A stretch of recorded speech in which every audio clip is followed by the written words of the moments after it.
चलिए शुरू किया जाए। क्या हमारा टॉपिक है? विद्युत चुंबकीय प्रेरण, हिंदी मीडियम वालों के लिए है। इसके अंदर जो भी 2 मार्क्स के बिहार बोर्ड के अंदर क्वेश्चन पूछे गए हैं उनकी चर्चा करेंगे अब भी लगातार। पहला क्वेश्चन हमारा कह रहा है कि चुंबकीय फ्लक्स की परिभाषा एवं एसआई मात्रक लिखिए। ठीक है, परिभाषा दे दीजिए और उसका एसआई मात्रक बता दीजिए। सेम 2016 में पूछा गया कि भैया इसकी बीमा और एसआई मात्रक बताइए। किसकी? चुंबकीय फ्लक्स की। तो यदि हम इसको सॉल्व कर लेते हैं एसआई मात्रक, उसमें सिर्फ क्या चिपका देंगे? बीमा को चिपका देंगे, ठीक है, डायमेंशन को, तो हमारा क्या हो जाएगा? कहानी कंप्लीट हो जाएगा। तो समझते हैं सबसे पहले चुंबकीय फ्लक्स क्या होता है। चुंबकीय फ्लक्स क्या होता है? क्या होता है ऐसे समझिए, किसी तल से, ठीक है, चुंबकीय क्षेत्र के अंदर गुजरने वाली विद्युत क्षेत्र, चुंबकीय क्षेत्र रेखाओं की संख्या को चुंबकीय फ्लक्स कहते हैं। इतना प्यार से तो लिख सकते हैं इसको। किसी चुंबकीय क्षेत्र में रखे किसी तल से गुजरने वाली चुंबकीय क्षेत्र रेखाओं की संख्या को इस तल से संबंध चुंबकीय फ्लक्स कहते हैं। अब जैसे ये हमारा तल दिख रहा है जिसका एरिया कितना, क्षेत्रफल ए दे के रखा और इसकी दिशा कैसी है? ऐसी है। ठीक है, अब इसे कितने चुंबकीय क्षेत्र रेखाएं निकल रही है? 1 2 3 4। ठीक, ये हमारी क्या है? चुंबकीय क्षेत्र की दिशा है। ओके, यदि मान लिया कि यदि क्षेत्र की दिशा और क्षेत्र के यदि विद्युतीय क्षेत्र की दिशा और क्षेत्र के अविलंब के बीच का कोण, क्षेत्र मतलब कौन सा? बी, और क्षेत्र का अविलंब मतलब ए के बीच का कोण यदि थीटा हो तो हम लोग लिख सकते हैं फाई बराबर बी ए कॉस थीटा, या यहां कॉस थीटा है। तो चूंकि चुंबकीय क्षेत्र हमारा एक सदिश राशि होती है और क्षेत्रफल एरिया भी हमारा क्या है? सदिश राशि है, और कॉस थीटा चिपका हुआ, तो सदिश और कॉस थीटा चिपकता है, तो वो हमको किसका देता है? डॉट प्रोडक्ट का रिजल्ट होता है। तो हम लिख सकते हैं बी चुंबकीय क्षेत्र सदिश राशि है, ए ये हमारा भी सदिश राशि है, दोनों का डॉट प्रोडक्ट देंगे तो ये हमको रिजल्ट दे देगा। तो फाई इक्वल्स लिखा जा सकता है बी ए कॉस थीटा, या लिख सकते हैं vector B dot vector A. तो ये तो हो गया चुंबकीय फ्लक्स के बारे में कि हाँ भैया ये कहानी है इसकी, इतना लिख दिया, उसकी परिभाषा कंप्लीट हो जाती है। और थोड़ा लिखना चाहेंगे, डॉट है, ध्यान में रखोगे डॉट है, तो डॉट हमेशा क्या देता है? अदिश देता है। तो मतलब बी डॉट ए का जो फाइनल आएगा उसके ऊपर देख रहे हैं कहीं भी वेक्टर नहीं लगा, मतलब ये क्या है? एक अदिश राशि है। तो चुंबकीय फ्लक्स एक अदिश राशि होती है, एकदम दिमाग में डाल लीजिए। तो लिख सकते हैं चुंबकीय फ्लक्स एक अदिश राशि होती है। अब इसका मात्रक क्या होता है? ऑब्जेक्टिव में कई बार पूछ चुका है, हम चर्चा भी की है। तो इसका मात्रक वेबर होता है, ध्यान में रखिए एकदम याद से। और 1 वेबर बराबर कितना होता है? न्यूटन मीटर पर एम्पियर, न्यूटन मीटर पर एम्पियर। अब चूंकि इसको और लिख सकते हैं टेस्ला मीटर स्क्वायर। अब हमको क्या चाहिए? सेकंड वाले पार्ट के अंदर एक और चीज था कि इसका डायमेंशन बताना था। ठीक है, वीमा बताइए। तो वीमा निकालने के लिए आपको ये ध्यान में रखना होगा कि 1 वेबर बराबर 1 न्यूटन मीटर पर एम्पियर। तो यहां से आप सबकी डायमेंशन लिख दीजिए। न्यूटन का होता है हमारा mL-T-2, बचपन से याद करते आ रहे हैं। मीटर का हमारा हो जाता है क्या? L, और एम्पियर के लिए A-1। जैसा लिखा है वैसा लिख दिए। अब इसको और प्यार से लिखते तो क्या लिखते? mL2T-2A-1। ये क्या हो जाती? इसकी क्या हो जाती? इसकी बीमा हो जाती, डायमेंशन। तो यहां लिखा हुआ mL2T-2A-1। तो वेबर जो हमारा कौन है? एसआई मात्रक है। ठीक है, तो सीजीएस मात्रक भी पढ़े हैं। तो सीजीएस मात्रक क्या होता है? इसका मैक्सवेल होता है। ओके, और 1 वेबर बराबर 10⁸ मैक्सवेल। ये भी ध्यान में रखना, हो सकता है ऑब्जेक्टिव में आपसे पूछ दे। तो ये हमारा बीमा निकल गया। इसका मात्रक, एसआई मात्रक और सीजीएस मात्रक दोनों हमने बात कर लिया। इसकी परिभाषा क्या होगी वो भी बात कर लिए। ये एक सदिश है या अदिश है उसकी भी बात कर लिया। एक साथ में एक फोटो चिपका दिए, क्योंकि यहां दिख रहा है कि थीटा किसके बीच का एंगल है? बी और ए के बीच का कोण है, थीटा एंगल है उसका। ठीक है, यदि अच्छा लगे तो लाइक लगा दीजिए प्यार से। नेक्स्ट हमारा कह रहा है what do you mean by the mutual induction? अन्योन्य प्रेरण से आप क्या समझते हैं? देखिए, अन्योन्य प्रेरण भी कोई बहुत बड़ा तोप नहीं है, एकदम आसानी से समझने की चीज है। यदि चुंबकीय फ्लक्स, यदि किसी कुंडली में विद्युत धारा के परिवर्तन के कारण उसके पास रखे दूसरी कुंडली के अंदर विद्युत वाहक बल उत्पन्न होने की घटना क्या कहलाता है? अन्योन्य प्रेरण या म्यूचुअल इंडक्शन कहलाता है। इतना आसान सा चीज।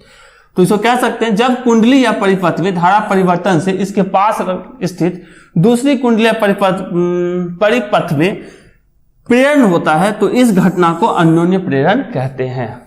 अच्छा, पिछले वाला लिखे थे कि नहीं? थोड़ा सा इसको साफ कर दिया जाए भाई, इरेज ऑल इंक। इसको आप नोट कर सकते हैं। चलिए, तो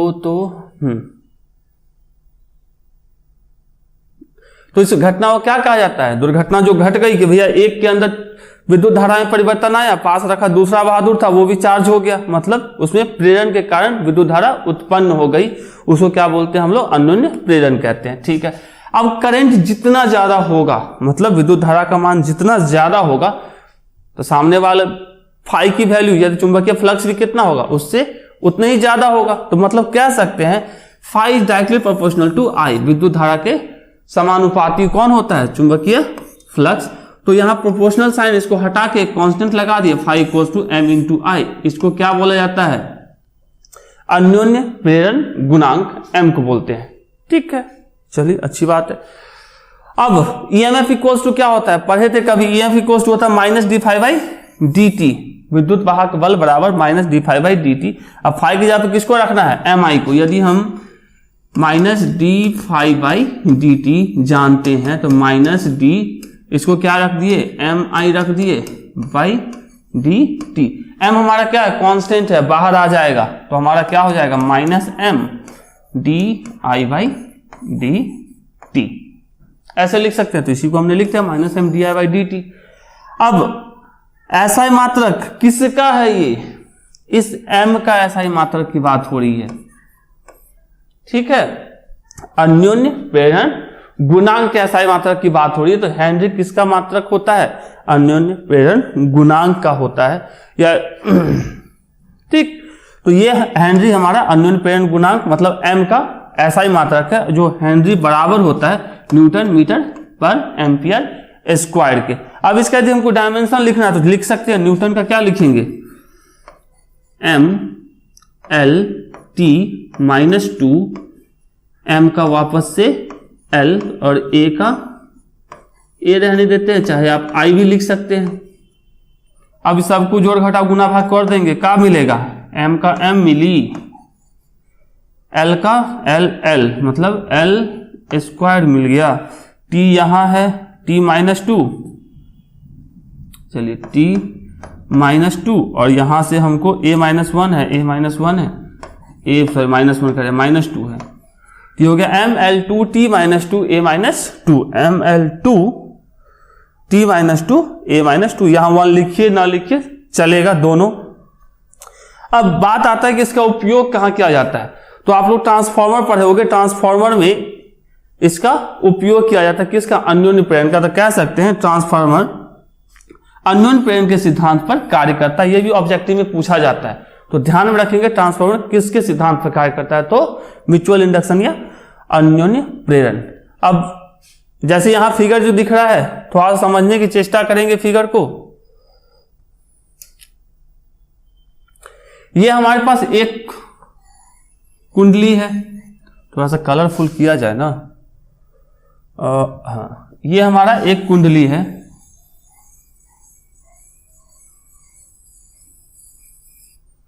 ठीक है। अब इस कुंडली में धारा क्या जा रही है? I1 धारा जा रही है। तो इस I1 के धारा में परिवर्तन के कारण चुंबकीय फ्लक्स भी बदलेगा। तो एक दूसरी कुंडली जो इसके पास रखी गई, जिसका नाम हमने क्या रखा है? H2, तो उसमें क्या पैदा हो गया? I2 पैदा हो गया। इसी दुर्घटना को क्या कह दिए हम लोग? अन्योन्य प्रेरण कह दिए।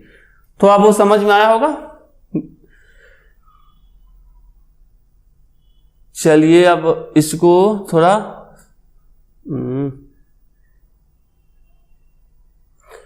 तो इतना आप लोग लिख लेते हैं, 2 नंबर आपको आसानी से मिल जाएगा। आगे चलते हैं। क्या रहा है? जब कोई चुंबक चित्र में दर्शाए अनुसार किसी तार के लूप की ओर गति करता है तो लूप में प्रेरित धारा की दिशा बताए तथा इसके द्वारा उपयोग किए गए नियम को लिखे। कितना बढ़िया बात है।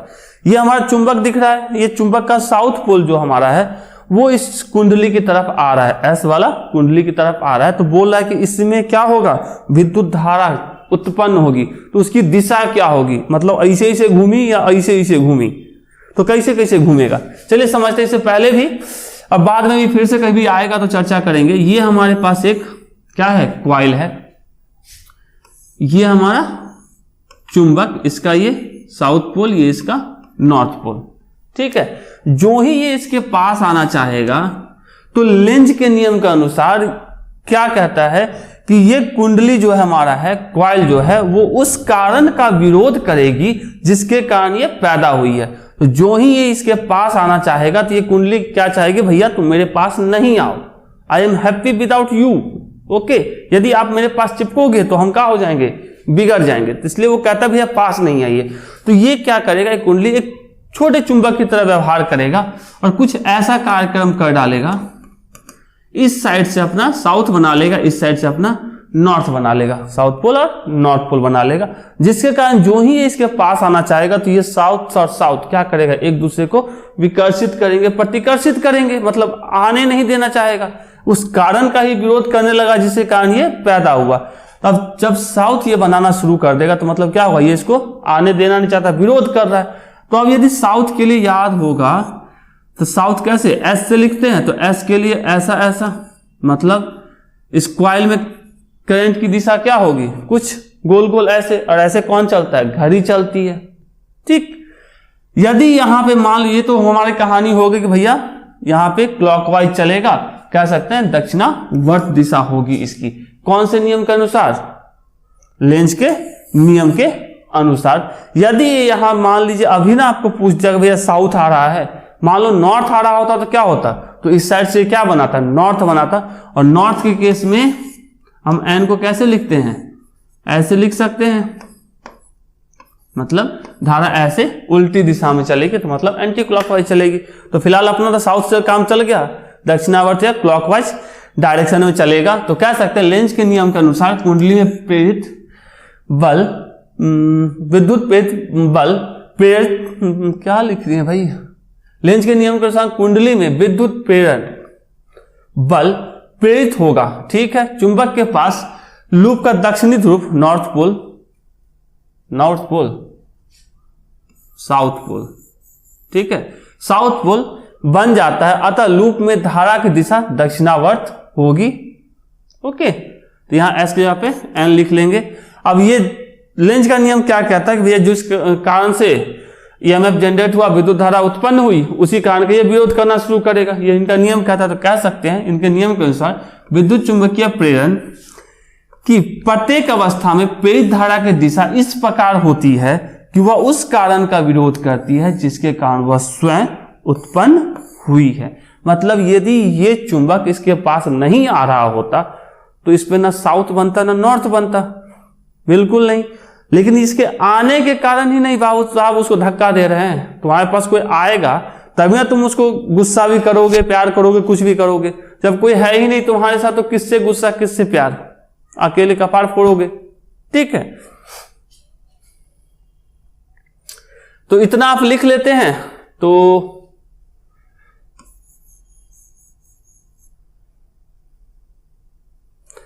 ठीक है।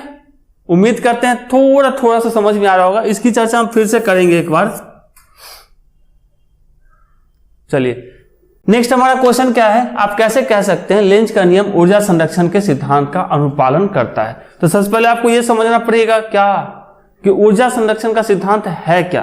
तो ऊर्जा संरक्षण का सिद्धांत क्या कहता है, क्या कहता है, क्या कहता है, ये कहता है कि ऊर्जा को ना तो बनाया जा सकता है ना ही नष्ट किया जा सकता है। उसे क्या किया जा सकता है, एक रूप से दूसरे रूप में परिवर्तित किया जाता है। जैसे एज ए एग्जाम्पल बात करें तो जैसे हमारे पास कोयला घर में देख, तो घर में तो चले कोयले की बात करते हैं। कोयला हमारा क्या होता है, केमिकल होता है, ओके। उसको जो ही जलाते हैं तो वो किस में बदल जाता है, वो केमिकल एनर्जी बदल जाती है हीट एनर्जी में, ठीक है, उष्मा में बदल जाती है। तो वहां क्या होगा, केमिकल एनर्जी कन्वर्ट किस में हो गई, हीट एनर्जी में, उसमें ऊर्जा के रूप में। उसी तरह यहां भी हम लेंज लॉ साहब के जो इन्होंने बोला उसको आपको बताना कि क्या उन्होंने जो बोला वो ऊर्जा संरक्षण के सिद्धांत का पालन करता है यार देखते हैं। तो लेंज साहब का नियम क्या था? सबसे पहली चीज कि उन्होंने बोला कि जो विद्युत वाहक बल, ठीक है, या करंट पैदा होगा वो उन कारणों का विरोध करेगा जिसके कारण उनकी उत्पत्ति हुई है, मतलब वो जन्म लिए हैं, ठीक है, मतलब पैदा करने वाले का ही वो विरोध करेगा। बहुत अजब दुनिया है, समझते हैं। मान लीजिए ये हमारा क्या एक चुंबक है, इसके नॉर्थ पोल को हम इस क्या कुंडली के पास लेके जाएंगे, तो जब लेके नहीं जाएंगे रुका रहेगा तो कोई धारा प्रवाहित नहीं होगी। लेकिन जो ही इसके पास लेके जाएंगे तो कुंडली क्या चाहेगा कि भैया आप मेरे पास नहीं आओ, हम चुपचाप बिना करंट के भी खुश थे। लेकिन जो ही ये इसके पास जाएगा तो कुंडली क्या करेगा? इसके विरोध में खड़ा हो जाएगा। विरोध कैसे कर सकता है? कोई भी कुंडली कैसे विरोध करेगा? तो वो चुंबक का चुंबक जैसा व्यवहार करेगा। तो मतलब अपने जिस साइड से उसका नॉर्थ पोल आ रहा है उसी साइड से ये क्या बना देगा? अपना नॉर्थ पोल बना देगा, मतलब एन बना देगा, ठीक है, क्या बना देगा? एन बना देगा। ओके, तो एन बना देगा तो मतलब क्या? एन और एन, नॉर्थ पोल और नॉर्थ पोल क्या करेंगे? एक दूसरे के विरोध में खड़े हो जाएंगे, मतलब वो इसको आने नहीं देगा। अब आ रहा था तो ये एन बना लिया, नहीं आता तो कुछ नहीं बन रहा होता। तो जो आया तो नॉर्थ बना लिया, उन कारण का विरोध करने के लिए क्या कर दिया? नॉर्थ पोल ही बना लिया। अब ये इसको आसानी से तो आने देगा नहीं, तो हमको क्या करना पड़ेगा? इसको पास ले जाने के लिए कुछ काम करना पड़ेगा, कुछ कार्य करेंगे। तो वही कार्य, ठीक है, विद्युत ऊर्जा के टर्म में किसमें? इस कुंडली में, इस कॉइल के अंदर स्टोर होती है, जिसको हम लोग क्या बोलते हैं? विद्युत वाहक बल बोलते हैं।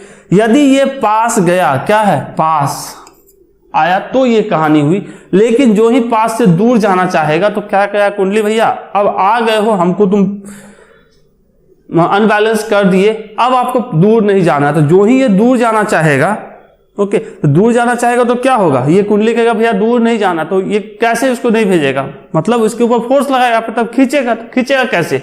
उसके लिए इसको क्या करना पड़ेगा? इस साइड से साउथ बनाना पड़ेगा, अपना साउथ बना लिया। इस साइड से नॉर्थ जाना चाह रहा था, अब क्या करेगा? ये साउथ और नॉर्थ के बीच में क्या होगा? आकर्षण बल होगा, ये इसको खींचनाएगा अपने, तब खींचना चाहेगा। लेकिन अब हमको इसको खींचने नहीं देना, हमको क्या करना है? इस साइड लेके आना है। तो इस बल के खिलाफ हम काम करेंगे, मतलब इसको इस साइड लेके आएंगे। तो लाने के लिए कुछ काम करना पड़ेगा, वही काम क्या होगा? वही कार्य, वर्क हमारा स्टोर हो जाएगा ईएमएफ के टर्म में या करंट के टर्म में बोल सकते हैं। तो हमने काम किया, उसका परिणाम में हमको क्या मिला? विद्युत धारा मिली। इसमें भी हमने काम किया पास ले जाने के लिए, तो हमको क्या मिला? विद्युत धारा मिली। इसमें भी दूर ले जाने के लिए हमको काम करना पड़ा। क्यों करना पड़ा? आप समझ रहे होंगे। उसके लिए भी हमको क्या मिला? विद्युत धारा मिला। तो मतलब कार्य कन्वर्ट किसमें हो गया? विद्युत धारा में। जैसे जनरेटर के अंदर डीजल डालते हैं तो जनरेटर स्टार्ट करते हो तो क्या करता है? वो घुमाना शुरू करता है, मतलब मैकेनिकल एनर्जी प्रोड्यूस करता है, और वो किसमें कन्वर्ट हो जाता है? बिजली में कन्वर्ट हो जाता है। तो वही कहानी है कि हमने काम किया, बिजली पैदा हो गई। अब इसी को थोड़ा फिगर तो क्लियर है। तो क्वेश्चन हमारा आ गया वापस से, क्या आप कैसे कह सकते हैं लेंज का नियम ऊर्जा संरक्षण के सिद्धांत का अनुपालन करता है? तो समझते एकदम, जो अभी पीछे हमने बताया उसी सारी चीजों को यहां भी समझेंगे। तो लेंज के नियम में ऊर्जा संरक्षण। अब क्या, जैसा फिगर दिख रहा है वही चीज को लिख देना है। जब चुंबक के उत्तरी ध्रुव, मतलब ये हमारा जो है नॉर्थ पोल को कुंडली के पास लाते हैं, तो कुंडली का वह फलक जो चुंबक की ओर है, अब कुंडली होगा इसका एक फलक, जैसे यहां पे एक सर्कल होता तो एक ये फलक होता, एक ये फलक होता, तो जो इसके पास का फलक होगा, मतलब ये हमारा है इस साइड से जो दिखेगा, ठीक है, होता है लेंज के नियम अनुसार नॉर्थ ध्रुव की तरह कार्य करने लगता है। देख रहे हैं कैसा दिख रहा है? ये एन की तरह दिख रहा है ऐसा, तो नॉर्थ ध्रुव की तरह कार्य करने लगता है। समान ध्रुवों में प्रतिकर्षण होता है, अर्थात चुंबक और कुंडली के मध्य प्रतिकर्षण बल कार्य करने लगता है। अब नॉर्थ पोल क्या करेंगे? एक दूसरे को रिपेल करेंगे, प्रतिकर्षित करेंगे। ओके, इस प्रतिकर्षण बल के विरोध में चुंबक को कुंडली के पास लाने में कार्य करना पड़ता है, अतः यही यांत्रिक कार्य विद्युत धारा के रूप में परिवर्तित हो जाती है। मतलब जस्ट पीछे भी समझाया, तो जो काम किया वही कैसे स्टोर हो जाएगा इलेक्ट्रिकल एनर्जी में, विद्युत धारा के टर्म में। तो ये तो हो गया एक हिस्सा ए वाले का कहानी। जब एक बार पास आया है तो दूर भी तो जाएगा, कौन किसका परमानेंट है? तो हाँ, अब क्या किए भैया, नॉर्थ पोल जो हमारा था उसको एक बार पास लेके गए थे, अब उसको क्या किए? दूर लेके आएंगे। तो क्या कहानी बदलेगा? जब चुंबक के नॉर्थ ध्रुव को दूर ले जाते हैं तो चुंबक की ओर कुंडली के फलक एस ध्रुव की तरह कार्य करता है। पिछली बार कैसे काम किया था, नॉर्थ की तरह, अब की बार कैसे करेगा, साउथ की तरह कार्य करने लगता है। और समान ध्रुवों में क्या होगा, आकर्षण, जस्ट आपको पता है, आवेश में भी पढ़े थे, सब में पढ़े। अतः चुंबक का कुंडली के मध्य आकर्षण बल कार्य करने लगता है। इस आकर्षण बल के विरोध चुंबक को दूर ले जाने के लिए पुनः कार्य करना पड़ता है। अब तो आकर्षण लग रहा था, उसको लेके जाने के लिए क्या करना पड़ेगा, काम करना पड़ेगा, वही बात है। यही यांत्रिक कार्य विद्युत ऊर्जा अर्थात विद्युत धारा के रूप में परिवर्तित हो जाती है। अतः लेंज का नियम ऊर्जा संरक्षण के सिद्धांत पर क्या है, आधारित है, या कह सकते हैं अनुपालन करता है। अब ऊर्जा संरक्षण का सिद्धांत लिखना नहीं है इस क्वेश्चन के लिए, लेकिन समझ लीजिए ऊर्जा न तो उत्पन्न की जा सकती है न ही नष्ट की जा सकती है, बल्कि ऊर्जा को एक रूप से दूसरे रूप में सिर्फ क्या किया जा सकता है, परिवर्तित किया जा सकता है। तो इतना आप लिख देंगे, कुछ ज्यादा है, कहानी ही तो है, क्या दिक्कत है। चलिए इसको साफ कर देते हैं, इसको साफ कर देते हैं, यहां से लिखना शुरू करेंगे ये पूरा, इसके बाद ये पूरी कहानी, इतना को आप इग्नोर कीजिए।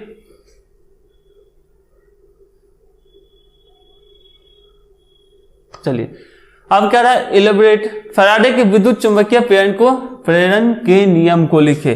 फैराडे का विद्युत चुंबकीय प्रेरण क्या कहता है, एकदम समझ जाते हैं तो किसी भी चीज को लिखने का ना मजा ही अलग है, ठीक है, टेंशन ही नहीं रहता यदि समझा हुआ है तो। आप 2 लाइन भी लिख सकते हैं समझने के बाद, 5 लाइन भी लिख सकते हैं, वही 2 लाइन जो आपको समझा हुआ है उसको चाहेंगे तो 2 पेज में भी लिख सकते हैं। तो आप लिखने की कला है और समझना एक अपने आप में अच्छी चीज है।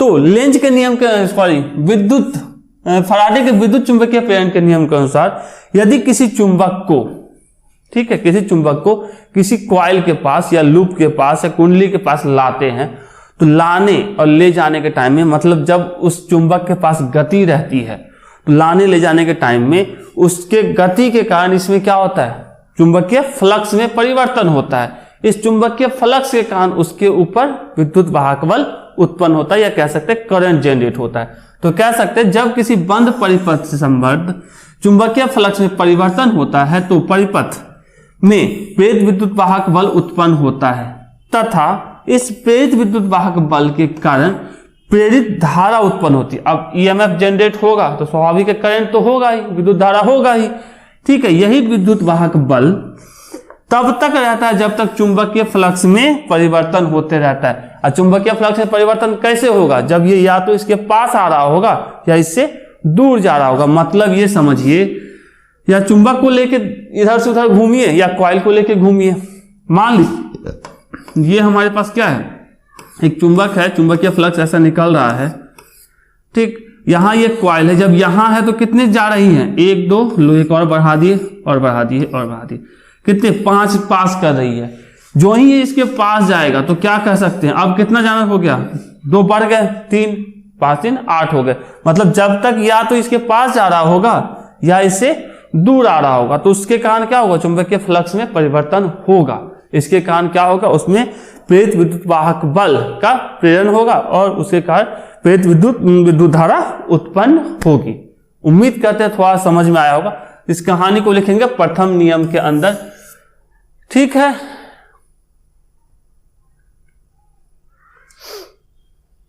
चलिए दूसरा नियम क्या कहता है, दूसरा नियम हमारा क्या कहता है, किसी परिपथ में प्रेरित विद्युत वाहक बल चुंबकीय फ्लक्स में परिवर्तन की दर के बराबर होता है। मतलब कह सकते हैं d∅dt इक्वल्स टू -d∅dt। ये E क्या होता है, प्रेरित विद्युत वाहक बल। यदि एक कॉइल है तो -d∅dt लिखते और n कॉइल्स होते, मतलब कुंडलियों की संख्या क्या होती, n होती, तो n चिपका देते तो -n d∅dt लिखा जा सकता है। चलिए एक्सप्लेन मोशनल ईएमएफ, गत्यक विद्युत वाहक बल या गतिक विद्युत वाहक बल क्या होता है। यदि किसी चालक को किसी चुंबकीय क्षेत्र में गति कराई जाती है तो उस चालक के सिरों के बीच उत्पन्न विभवांतर या उत्पन्न विद्युत वाहक बल के अंतर को क्या कहते हैं, उसका गतिक विद्युत वाहक बल या मोशनल इलेक्ट्रोमोटिव फोर्स कह सकते हैं चुंबकीय क्षेत्र में किसी चालक की गति के कारण उसके सिरों पर विद्युत वाहक बल प्रेरित हो जाता है, इसे गतिक विद्युत वाहक बल कहते हैं। और इसका फॉर्मूला क्या होता है, E = -BLV। बी क्या होता है, चुंबकीय क्षेत्र, एल क्या होता है, चालक, ये जो चालक है उसकी लंबाई, और भी क्या होता है, इसका वेग, किस वेलोसिटी से ये टहल रहे हैं बाबू साहब। ठीक है, तो याद रखोगे, मतलब किसी चालक की गति के कारण चुंबकीय क्षेत्र में उसके सिरों के बीच, या कह सकते हैं उसमें उत्पन्न विद्युत वाहक बल या प्रेरित विद्युत वाहक बल को गतिक विद्युत वाहक बल कहते हैं। आसान सा एक लाइन का है।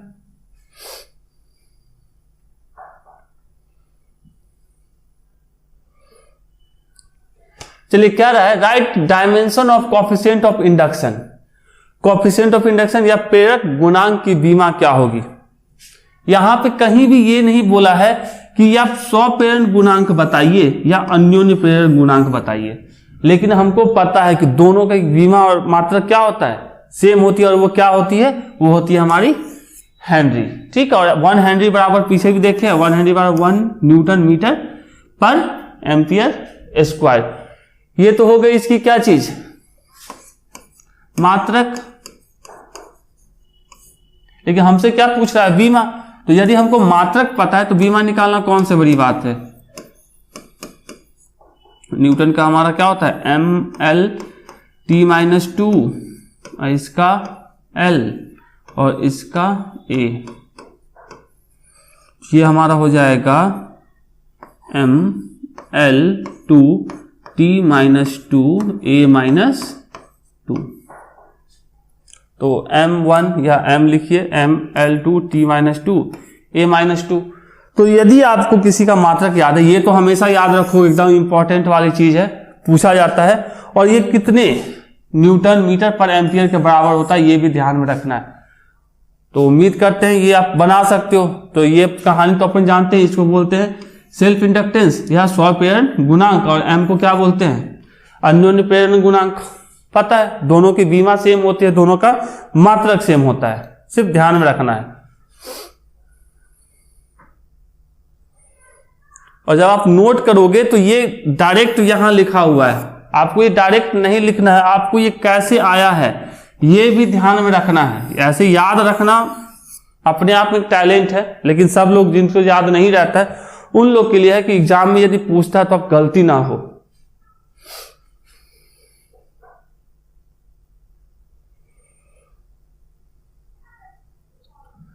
लेंज का नियम, इससे पहले कितनी बार चर्चा हो गई है। क्या करता है भैया, ये नियम क्या कहता है, इस नियम के अनुसार विद्युत चुंबकीय प्रेरण की प्रत्येक अवस्था में प्रेरित धारा की दिशा इस प्रकार होती है। किस प्रकार होती है प्रेरित धारा की दिशा, इस प्रकार होती है कि वह उस कारण का विरोध करती है जिसके कारण वह स्वयं उत्पन्न हुई है। मतलब नॉर्थ पोल गया, ठीक है, तो वो क्या बनाएगा, यदि पास जा रहा है तो वो उसको पास नहीं आने देगा, वो उसका विरोध करने के लिए क्या बना कर देगा, नॉर्थ। यदि वो दूर जाना चाह रहा है तो कॉइल क्या करेगा, भैया आप दूर नहीं जाना, फिर विरोध में खड़ा, तुम मेरे पास रहो, तो साउथ बना लेगा। तो जैसे यहां ये हमारा जो साउथ है, ये जब इसके पास जा रहा है तो क्या दिख रहा है, इस कॉइल के इस तरफ हमारा क्या बन गया, साउथ, और इस साइड से हमारा बन जाएगा नॉर्थ। तो ये इसके विरोध में खड़ा हो गया, पास नहीं आने देगा। यहां यदि ये इससे दूर जाना चाह रहा है तो ये वापस से क्या बना लिया, नॉर्थ पोल। तो अब फिर से विरोध में जाना चाह रहा है, जाने नहीं दे रहा है, मतलब क्या, फिर से विरोध कर रहा है, तो इस साइड नॉर्थ पोल बना लिया। याद रखने के लिए आप याद रख सकते हो, साउथ ऐसे लिखता है एस एस, तो करंट की दिशा भी कैसे, ऐसे। नॉर्थ कैसे लिखाता है, थोड़ा सा इसको ऐसे कर लो, ये हमारा ऐसे। तो नॉर्थ मतलब, साउथ का मतलब क्लॉकवाइज और नॉर्थ का मतलब एंटी क्लॉकवाइज, याद रहेगा। और यह नियम ऊर्जा संरक्षण के नियम के अनुकूल है। इसकी चर्चा तो भी बहुत लंबा चौड़ा किए हैं, तो ये उम्मीद है समझ में आया होगा। सिंपल सा है, लेंज का नियम क्या, उन कारणों का विरोध करते जिसके कारण इसकी उत्पत्ति हुई है। धन्यवाद। आगे कह रहे एक आदर्श परिनालिका की स्वप्रेरकत्व प्राप्त करे। स्वप्रेरकत्व मतलब क्या, आपको एल की वैल्यू पूछी जा रही है, ठीक है। तो कुछ कहानियों को मान लेते हैं। माना कि एक धारावाहिक परिनालिका जिसकी अनुप्रस्थ काट का क्षेत्रफल a तथा इसकी लंबाई l है, मतलब इसका एरिया a और इसकी लंबाई यहां से यहां तक कितना L दे के रखा है, ठीक है, तथा इस पर N फेरे लिपटे हुए हैं। इस पे कितने गोल गोल गोल गोल गोल N है और धारा I प्रवाहित हो रही है। समझते हैं, I धारा इससे प्रवाहित हो रही है, दिख भी रहा होगा I धारा प्रवाहित हो रही है। तो अब I धारा के कारण, ठीक है, चुंबकीय यदि करंट किसी कॉइल में बहता है तो आप लोग पढ़े हैं कि क्या बनता है, चुंबकीय क्षेत्र बनता है। चुंबकीय क्षेत्र की वैल्यू क्या होती है, mu not an I by L. ये आप लोग को पिछले चैप्टर में पढ़ाया गया है काफी अच्छे तरीके से। ओके, तो अब चूंकि यह हमको चुंबकीय क्षेत्र निकल गया, ठीक है, इसके अक्ष पे मतलब सेंटर पे चुंबकीय क्षेत्र निकल गया, तो हम चुंबकीय फ्लक्स भी निकाल सकते हैं। चुंबकीय फ्लक्स क्या होता है, बी ए कॉस थीटा, जस्ट पीछे पढ़े थे। अब ये भी एरिया की दिशा भी यही, अब बी की भी दिशा सेम, दोनों के बीच का एंगल 0, तो cos 0 इक्वल्स टू 1, इसलिए बी ए कॉस थीटा बन गया हमारा बी ए। तो बी ए, बी की वैल्यू यहां से ए का ए रहने दिया, हमारा कहानी क्या हो गया, ये हो गया, ये तो हमारा निकल गया बी का। ओके, अब अतः परिनालिका में एन फेरों से बद्ध कुल चुंबकीय फ्लक्स, अब कितने हैं, एन फेरे हैं, तो टोटल फ्लक्स कितना होगा, तो टोटल फ्लक्स हो जाएगा एन फाई, और एन फाई किसके बराबर होगा, हमारे एन का एन रख दिया और फाई यहां से उठा कर रख दिया यहां, तो हमको मिल गया mu not an square I A by L. तो ये हमारा निकल गया एन फाई, मतलब कुल चुंबकीय फ्लक्स किसके कारण, एन फेरों के कारण। अब आगे, अब परंतु परिनालिका के सभी फेरों एन से बंद कुल चुंबकीय फ्लक्स पढ़े हैं पहले भी, हमारा क्या होता है, एल इंटू आई, फाई जो होता है डायरेक्टली प्रोपोर्शनल आई के होता है, तो एन फेरे हैं तो N phi equals to L into I.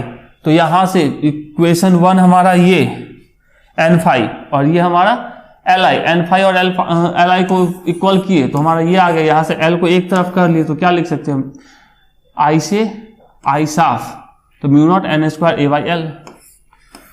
तो ये हमारा निकल गया एल का मान। तो यहां से लेके यहां तक आप लिख देते हैं, आपकी कहानी पूरी कंप्लीट हो जाती है। तो यहां तक आप नोट कर लेंगे और समझ समझ के लिखिए कहां से क्या आया है, ऐसे ही हवा में कुछ नहीं होता है।